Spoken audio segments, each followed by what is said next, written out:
Hey, everybody. Thank you for joining us today. My name is Joseph, and this is Zach and Casra, and we are three of the pastors here at Eastside Christian Fellowship, located in Kirkland, Washington, on the east side of Seattle. And hey, you're probably joining us in one of two ways today. You're either watching this via video as we distribute this to church and family and friends, or you're tuning in via podcast. And so we are launching a new podcast here at Eastside Christian Fellowship. And the purpose of this is to provide some extra teaching and reflection and thoughts just in this coming season.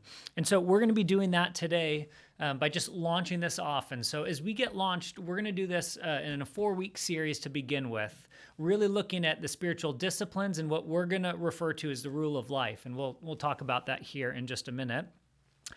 So this week will be a video and podcast available. The next 3 weeks will be only audio on podcast, whichever app you find.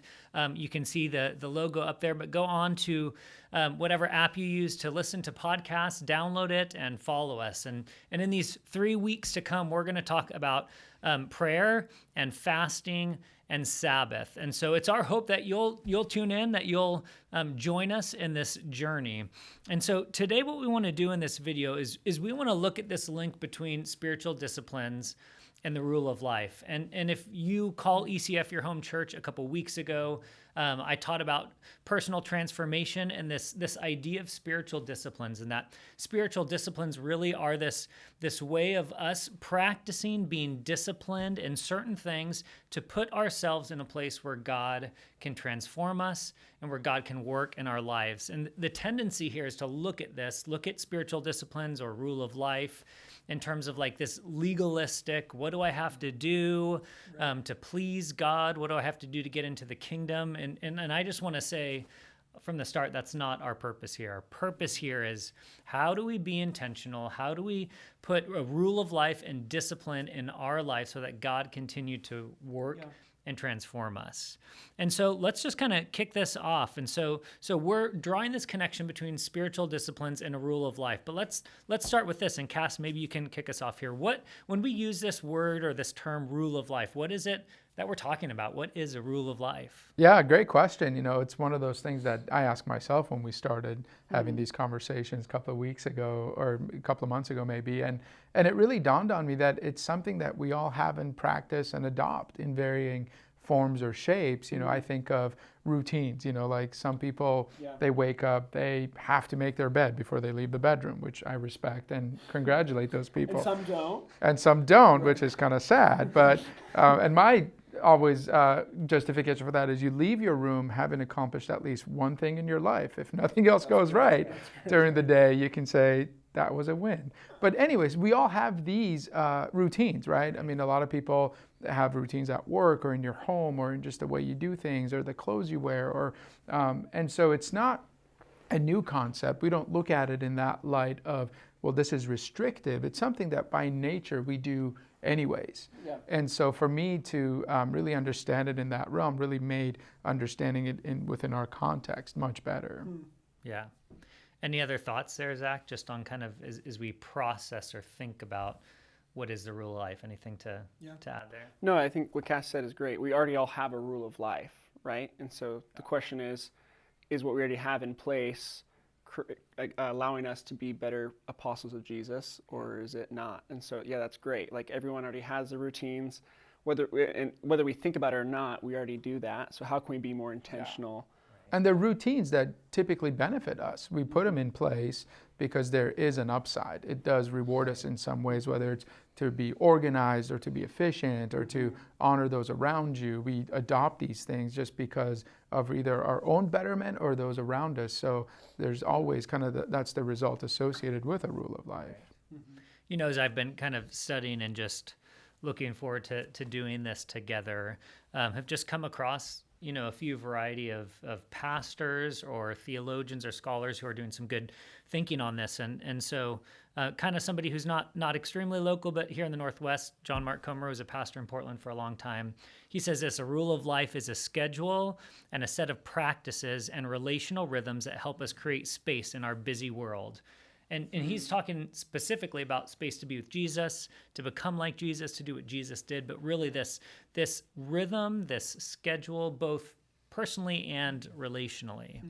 And so that's really what we're talking about when we talk about a rule of life, regular routines and rhythms. We all have them already in various aspects of our life. And so then we have to answer the question, why rule of life? Now that there's kind of some basic understanding of what it is, why is it that we should consider practicing this, not just in areas of our life, as Casper mentioned, work and exercise and diet and those kinds of things, but specific to the church? Why should we be doing this? Why are we taking time to really push this at ECF and through our people? And so, Zach, any thoughts on that? That why rule of life? Yeah, for me, looking at the story of Jesus and his disciples walking, and Jesus sees a vineyard and talks about how he is the vine and we are the branches, and that if we don't bear fruit, then God's going to cut us right off the vine, right? And so we're called to bear much fruit, bring love, joy, and peace everywhere we go, just like Jesus. And with a vineyard, with this idea of a rule of life of like having a trellis, the word rule can be ruler, but also back in like the monk times when they first formed with Saint Benedict a rule of life, it's this idea of a trellis that, if you've ever gone wine tasting or you've seen a vineyard, you see there's a trellis, and that's how you can bear the most fruit as the vines climb up that. And so for me, looking at a rule of life, if I want to bear good fruit, if I want to be a person of love, joy, and peace like Jesus, I have to have a trellis in place, some sort of structure, because looking at my own life, if I don't place anything, then I'm really not going to actually read the Bible like I should daily. I'm not going to fast. I'm not, unless I put these things into practice. And so for me, I think for everyone, we should put it down on paper or set up something for us, a schedule, a routine, a rhythm, to make the main thing in our life, which is Jesus. And if we're not intentional, like, it doesn't happen. Right. For me, I did a marathon last year, and when I signed up for the marathon, I also signed up for a crazy schedule, 16-week training block. And in order for me to finish that marathon, I had to follow, call it legalistic, call it no matter what, I had to follow this thing, or I wouldn't successfully finish the marathon. People that don't follow this 16-week program either get really injured or they walk when they're supposed to run a marathon because they don't do it successfully. So we do these kind of things all the time, whether it's preparing for a marathon, working out, or whatever have you. We have these structures in place. And I looked at my own life, and I didn't have that for my walk with God at all. And so why rule of life? It connects us to the vine. We can bear more fruit and just be more like Jesus as apprentices. So that's what it is for me. I don't know why. That's a great illustration, because I think of a trellis as not something that hinders, but something that gives structure, something that creates possibility of growth. Because without that, those plants wouldn't get very high. They wouldn't bear much fruit or a lot of grapes. So I love that. One of the things that actually stood out to me when we, the staff and some of the elders went through a book this last summer that we mentioned in Sunday teaching before, Renovation of the Heart by Dallas Willard. There's a section in the book that he actually talks about how spiritual formation is a social practice. You know, I think a lot of things that I've grown up with in the church is a lot of default and respect, and with some good reason, of your relationship with God is private. It's what you do with Him. It's what you do. There's an element of that. I'm not arguing against that, or it shouldn't be that way.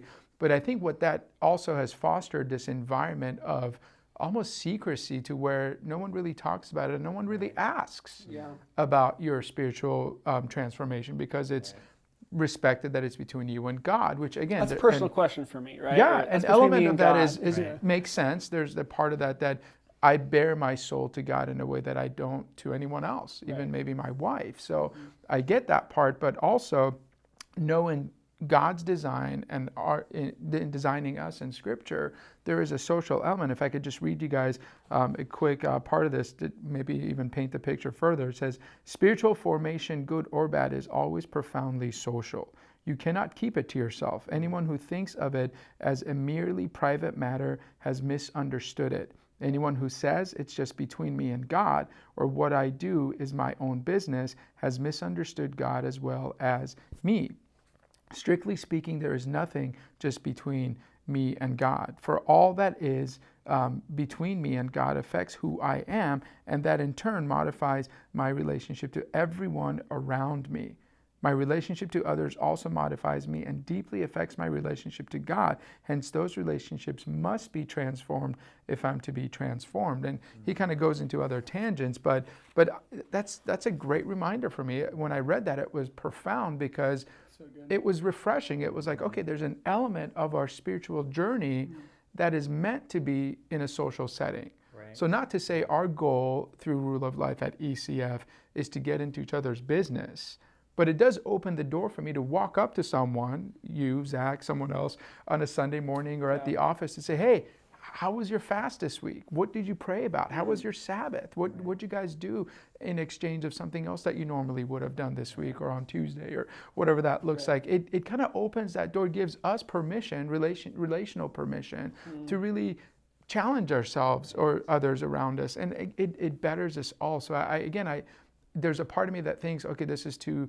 structured or might, wig out some people because it's intrusive in some ways. But part of me is like, but it's how God designed it. It's how he intended it. And that's how Jesus lived his life.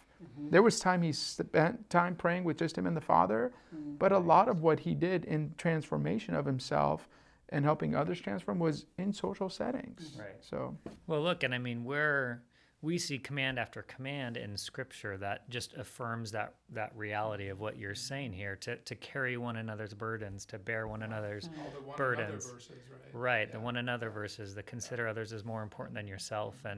And look, in some ways, we kind of already do this already, right? I mean, some of us set goals with another person, an exercise goal, or something even as simple as checking in, saying, "Hey, how's your work week last week? How's work going?" Right. We do this already. So why not include what all of us say is the most important thing to us? Our spiritual life, following the Lord, being like Jesus. Why not include that most important thing into those conversations as well? And again, touching back kind of on what Zach, you said, this idea that we're already practicing a rule of life. And we do that in so many other areas. And so if we're going to be disciplined in our other areas, like most of us, our boss tells us to show up to work at a specific time, and we show up to work at a specific time. We're disciplined in that area. My boss is really strict on that. That's and right. really harsh, Yeah. and it's hard, Yeah, It's I think you relate today. and you really excel at following those rules and being on time. So It's my just for the it's record. my cross to carry, brother. Right. So, I mean, if we're doing that, if we're making that a priority in other areas of our life, I mean, it just seems to make sense here to say we're going to do the same thing. We're going to be disciplined in our spiritual lives as well. And so, hey, really, really good thinking there. What is the rule of life? Why should we practice the rule of life? And then what I want to do now is just kind of transition and ask a few questions. Some people who are watching this or listening this today, in these first 10 or 12 minutes here, just thinking, man, that sounds really intimidating. Or they feel hesitant, they feel resistant. We want to dig our feet in the ground and say, like, don't you dare tell me how to live my life. Don't you tell me how to grow spiritually. And so for either one of you guys, what feels like maybe some of the common hesitancies or common reasons why somebody may resist saying, I'm going to develop a rule of life. I'm going to develop disciplines of practicing spiritual things so that God may transform me and work in my life. Yeah, no, I think those are questions and dynamics we all dealt with as we began these discussions, again, because of our upbringing or just our church history and context has always been so heavy on the other side, to where trying to swing the pendulum over to this side of more of an open book can be a little intimidating, or we do push back. But I think the two of the biggest things that have really come into realization for me is you've got so much wiggle room to make this your own, that there's no one template we're asking you to follow. Yes, we're putting out 3 items to focus as a church together, but what that looks like for you can vary so greatly between what it looks like for me or Zach or Joseph or others who are practicing this. And so I feel like that gives freedom in itself. Right. And I think the other thing that I realized about it is we need structure. I mean, we ultimately need structure. You can look at whether it's your occupation or your home life or a project that you're going about, there's always structure, even for people that are the creative, open, leave it undefined type of people, which are great. Zach we love kind of those people, people, right? Zach's kind of people, all the creatives. But you need structure. One of the things that you've really grown in your role at ECF is you realize and understand the importance of structure. Now, your structure is not my structure. I don't expect you to have structure like I do or that I'm learning and growing in, but it looks like your structure, but you do value it, but you also tailor it to fit you. And so I feel like with those two things, it doesn't become burdensome in a way that, again, this was kind of my thought process as I kind of, process this. But to me, there's freedom in it to make it your own, and realizing that structure is beneficial in whatever shape or form that best fits you. Yeah, absolutely. Yeah. For me, it's so easy to say like, no, don't put me in a box. Like my relationship with Christ isn't like everyone else's. Like, let me do my thing. But I realized, looking back, that the inconsistencies of me reading my Bible or me spending time with Jesus, there was a lot of inconsistencies. Right. And I knew I was in a bad place, so I'd only read my Bible to like prep for a sermon for youth group, right? It's like that shouldn't be. And I realized the lack of structure that was in place, that's why that was happening. And so, again, if I want to be a person that really knows my word, that is a person of love, joy, and peace, someone that has good fruit, it clicked that, okay, you know what, maybe I do need something in place that can really get me on the right path. And like you were mentioning earlier, Cass, like your Sabbath might look completely different than my Sabbath. I have 2 little kids. You have 1 high schooler at home, right? So like it's totally, like our home dynamic's much different than yours. You have 4 kids running around. Your dynamic of Sabbath is going to be way different. And it's not hey, you have to do it this way, this way, this way. So I love like the fluidity of it. Like it can really be whatever's good for your family, like do that. So there's some families there's some people that are single and it's going to look different for them, and people that don't have any kids. And but still, like Joseph mentioned, like how do we make the main thing in our lives? Yeah. Like that's so crucial. And so, yeah, we need this, and it's beneficial. Yeah, and so as the 3 of us together over the last, period of a couple months, thought and processed and met and prayed and just talked about this, we all 3 have determined together and feel, pretty united on this, that the 3 things, Richard Foster's book talks about 12 spiritual disciplines. It feels pretty overwhelming to go from not pushing this really hard to saying, all right, here's 12 things you got to start doing tomorrow. Right. And so here at ECF, we've said, what feels like 3 things in this upcoming season that feel, important to us as individuals, important to the life and the growth of the church, important to what God is doing in and through the body here. And so we've really settled on prayer and fasting and Sabbath as being 3 disciplines that we are encouraging the body to make part of their ruler life. And to kind of put you guys on the spot here for just a second, I know recently as part of these conversations, or Zach, maybe for you a little bit longer, for me, these have been disciplines that I've practiced in seasons, but not in other seasons. As you've thought about this recently, any experience or just encouragement that you've received as you've tried either to do this for the first time, as you've tried to renew some of these disciplines, or whether they've been something you've been doing for a long time, but any recent experiences or words of encouragement for people who might be sitting here thinking like, all right, here we go. Like, I don't know what to expect. I mean, doing it with someone helps so much, right? Like fasting, having someone else fast with you is so encouraging. Like you need to have that person that you can text back, hey, I'm really hungry right now, right? Like, please be praying for me. Or for Bree and I, like with Sabbath, like we both had to be all in, and there's times where I just wanted to check out or do something else, and she's like, hey Zach, like remember, like we're doing Sabbath right now. It's like, oh right, you're right. And so yeah, having like, if you don't have a spouse, find someone that can hold you accountable. But that's been really helpful. Like I can't do it alone. Like having people there for me and for me to bounce ideas off of and talk with, it's helped a lot. Yeah, I think one of the things that I tried doing differently, and this comes from, I meet with 2 of the ECF guys on Wednesdays, and we're always talking about building structure and building things that benefit us and with the consistency especially, and knowing that we would land on these three, I started writing my prayers out in a journal, which I've never done my entire life. Cool. And so every morning as I'm getting my time with the Lord or reading a quick devotional, I usually would just pray, verbally or in my head, and then head out the door. But I'm actually starting to write those out. And as I'm doing this the last couple of months, it really dawned on me that it's once you're writing something out, you're a lot more conscious about what you're writing and not just blurting out things that come to your mind. It's become a lot more concise. It's a lot more surrender focused than ask focused, which has been really cool. I don't know why that happened, just because of writing. I'm writing more about God, this is what I'm relenting, this is what I'm giving to you, and less about God, can you do this, can you do that? And the other part, I thought, imagine like giving this to my grandson or my granddaughter or my sons when they're full-blown adults and in the world, and going, hey, you know what? You remember 2021 and how crazy of a year it was, and we were in transition as a church and COVID and all this stuff. Here's what I was talking to God about.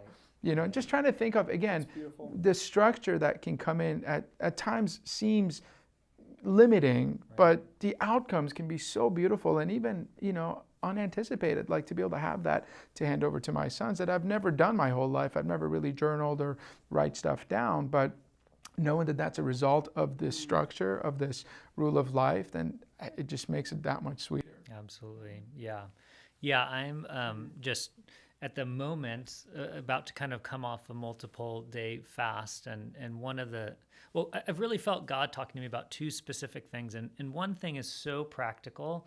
I didn't really anticipate this. We oftentimes think of these spiritual disciplines as only producing spiritual results in our lives, but I've thought these last few days how much discipline I've had to practice.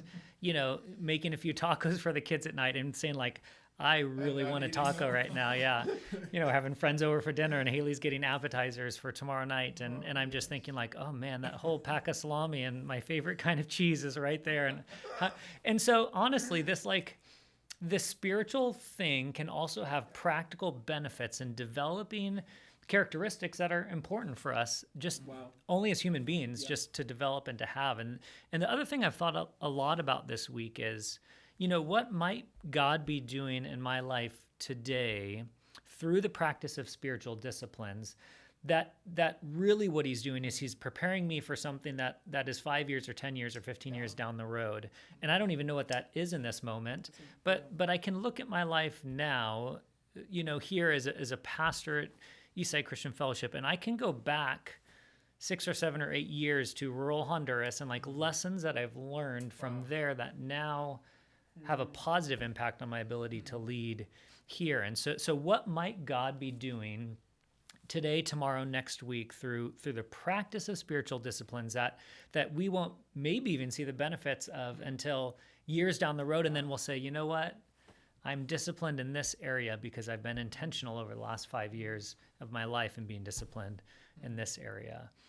And so yeah, it's been fun to kind of bounce some of those back and forth. I know we're trying to keep these not too long. I think we're maybe 20 minutes or so right now, but just as we conclude this first video and this first podcast, as we look toward 3 more weeks to come on prayer and fasting and Sabbath, any just kind of final thoughts, concluding words of encouragement or motivation? We have people who are listening to this who are thinking, do I really want to join in? Do I want to give this a go? Am I going to really commit to this? So just any kind of last thoughts or words of encouragement here? Something I've been reading, this is the second time reading this book, The Ruthless Elimination of Hurry. And it's written here, it says, there's a saying in business literature that says every system is perfectly designed to get the results it gets. And this idea of like the things you put in place, it's perfectly designed that whatever you put into it, you get out, whatever you do is going to, and so like this idea of, okay, if we're really intentional to put this rule of life into practice, and the whole goal, right, like the whole purpose of this is to become an apostle of Jesus and to become a person of love, joy, and peace, then we need to put these systems in place, right? Like, and if we do that, like, let's just try it. What do we have to lose? Like, we should go back to our old ways. Like, but yeah, what do you have to lose? Just try it. Like, put a system in place and and just see what God does. See what Yeah, God says. that's exactly what came to my mind is, what do you got to lose? Just go for it. And I think one of the other cool things, another result of that attitude, I think hopefully it will help you and it will enrich your walk with God. Yeah. But what if it encourages your brother and sister next to you? Yeah. Amen. What if it really helps someone grow in that area that has a desire but has lacked either the motivation or structure or the cheerleaders on the sideline? What if you're that conduit for that person to really embrace this part of their spiritual journey and to grow in depth, grow in width, and encourage others through it? So what do you got to lose, and what if you end up just really helping that person make the leap into the next phase of their faith and next level up in their faith journey? So there's a lot of beauty in that. Yeah, amen. I want to kind of wrap up by going back to an analogy or a picture that I gave a couple weeks ago when I talked about this. And it was this idea that a farmer or a gardener is not the one who actually grows the vegetable or the fruit or the corn or the bean or whatever it is. The farmer or the gardener is responsible to create the conditions in which a seed can then produce whatever it's meant to produce. And so that's through, planting the seed at the right depth and giving water and removing the weeds and, making sure that the animals don't get in and eat up the plant and those kinds of things. But ultimately, he creates the environment, and what God has created earth to do naturally kind of comes into place and takes over and produces this plant or this vegetable or this flower, fruit, whatever it is. And so that's how we look at spiritual disciplines, right? That our transformation ultimately is a work of the Holy Spirit. It's ultimately a work that only God can do. And yet we need to put ourselves in the environment that is most apt to allow that transformation, that growth to thrive. Yeah. And so the way that we do that, one of the ways that we do that, is through this rule of life, through practicing spiritual disciplines. Lord, I'm going to come before you in prayer this morning because I know that in doing so, if I calm myself before you, you're going to speak to me. God, I'm going to be intentional about resisting food for a meal or 2 meals or a day or maybe multiple days, because I know that in that you're going to speak to me. God, I'm going to rest from the craziness and the busyness of life, because in doing so, I'm going to pour my life into something more important, and I'm going to connect with family or friends, and through that, you're going to use me and speak to me. And so, here's my hope. If you're listening, you call ECF your home, like Zach and Cass have just challenged us, just give this a try, honestly.